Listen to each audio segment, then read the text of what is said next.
Hey guys, what's up? It's me, Alicia, and welcome back to our channel. A lot of you guys have been wondering where are my natural hair updates, so I wanted to bless you guys with a wash routine.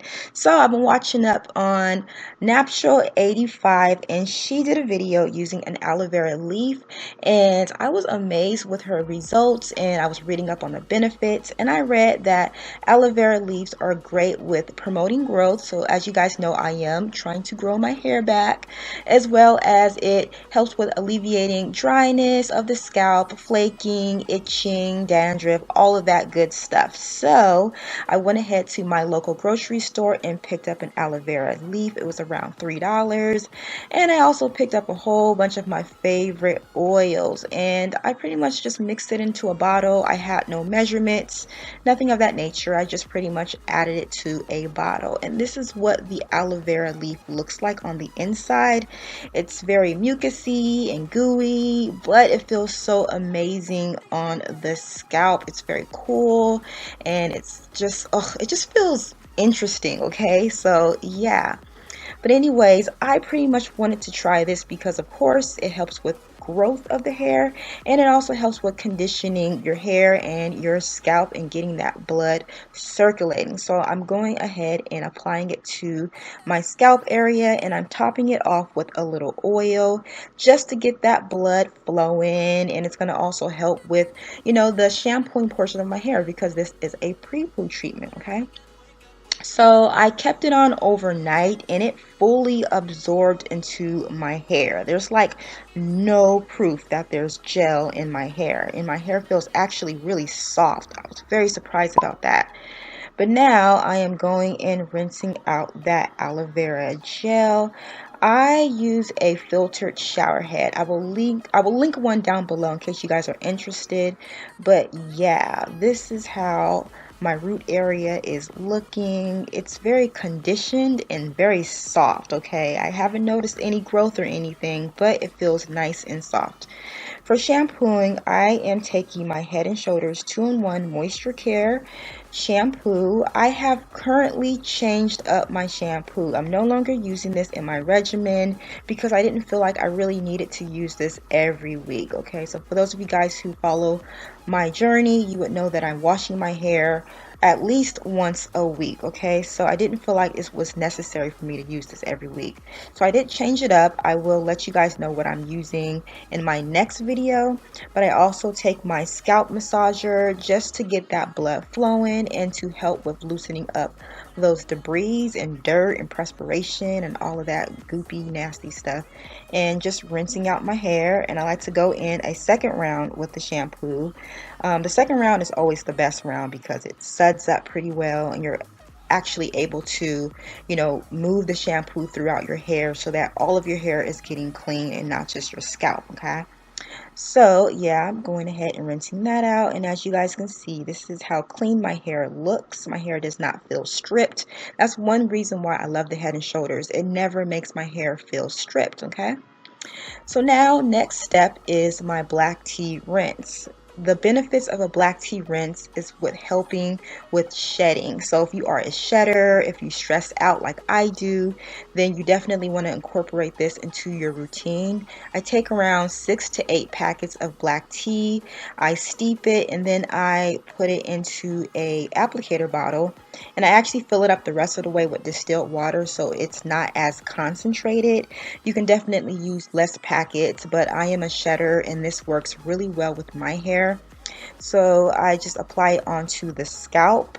Just a heads up, applying black tea to your hair makes your hair feel extremely dry and hard, almost like protein.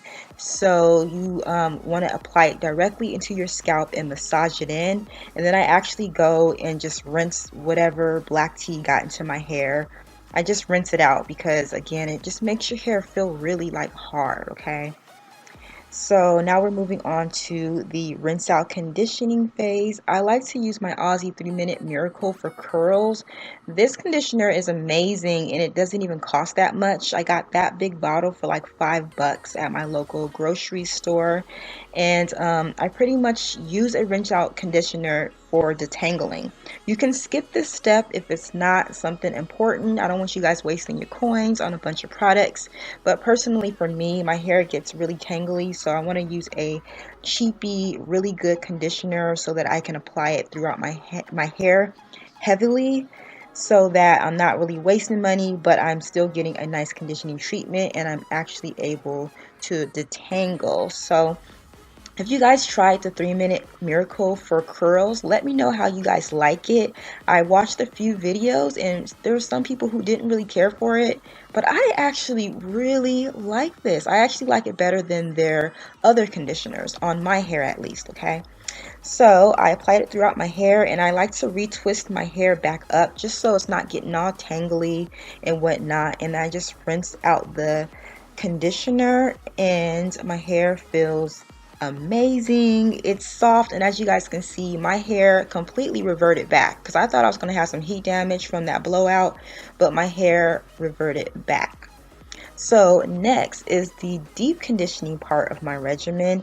I love protein for my hair because I get breakage. So I'm taking the Mielle Organics Babasu Oil Mint Deep Conditioner with protein, and I'm applying it to my hair. Since I did that other conditioning treatment, you don't have to apply as much. A little goes a long way. For those of you guys who are protein sensitive and don't prefer it, I do recommend using the Mielle Organics Mangango Oil Deep Conditioner. That conditioner is amazing. Okay, it's amazing. Like I promise you, if you purchase it, you will like it because it makes your hair feel incredibly soft and it gives you a whole lot of slip. The Babasu Oil one makes my hair feel soft also, but it gives my hair a lot of strength. So, you know, just figure out what works for you, but both works for me. So yeah. So I allowed the conditioners to sit on my hair for, I believe it was like 30 minutes. I just ate dinner and I came back, and as you guys can see, my hair is looking so juicy and plumped, and just look at that elasticity. Look at that. Oh my gosh, y'all. Like, those deep conditioners are life, okay? You will not be disappointed. My hair feels super soft. I have my curls back. My hair looks thicker. Like, wow, okay? But now I'm rinsing that conditioner out with cooler water. It's not cold water, but it's just cooler, just so that my cuticles can somewhat close and I'm able to hold on to a bit of that deep conditioner. And yeah, you guys, my hair feels so soft and so moisturized. I love my regimen, but I did switch out a few things. I'm going to be updating you guys. I do have my moisture routine coming up for those of you guys who want to see how I moisturize my hair. This video was pre-recorded, so my hair looks a little different now, y'all, but it's growing and I'm extremely excited, okay? So the last step would be to rinse your hair with cold water, and then I twist it back up and I go on to moisturizing my hair, and that's it. Let me know what you guys use for your regimen, and I will catch you guys later. Bye, guys.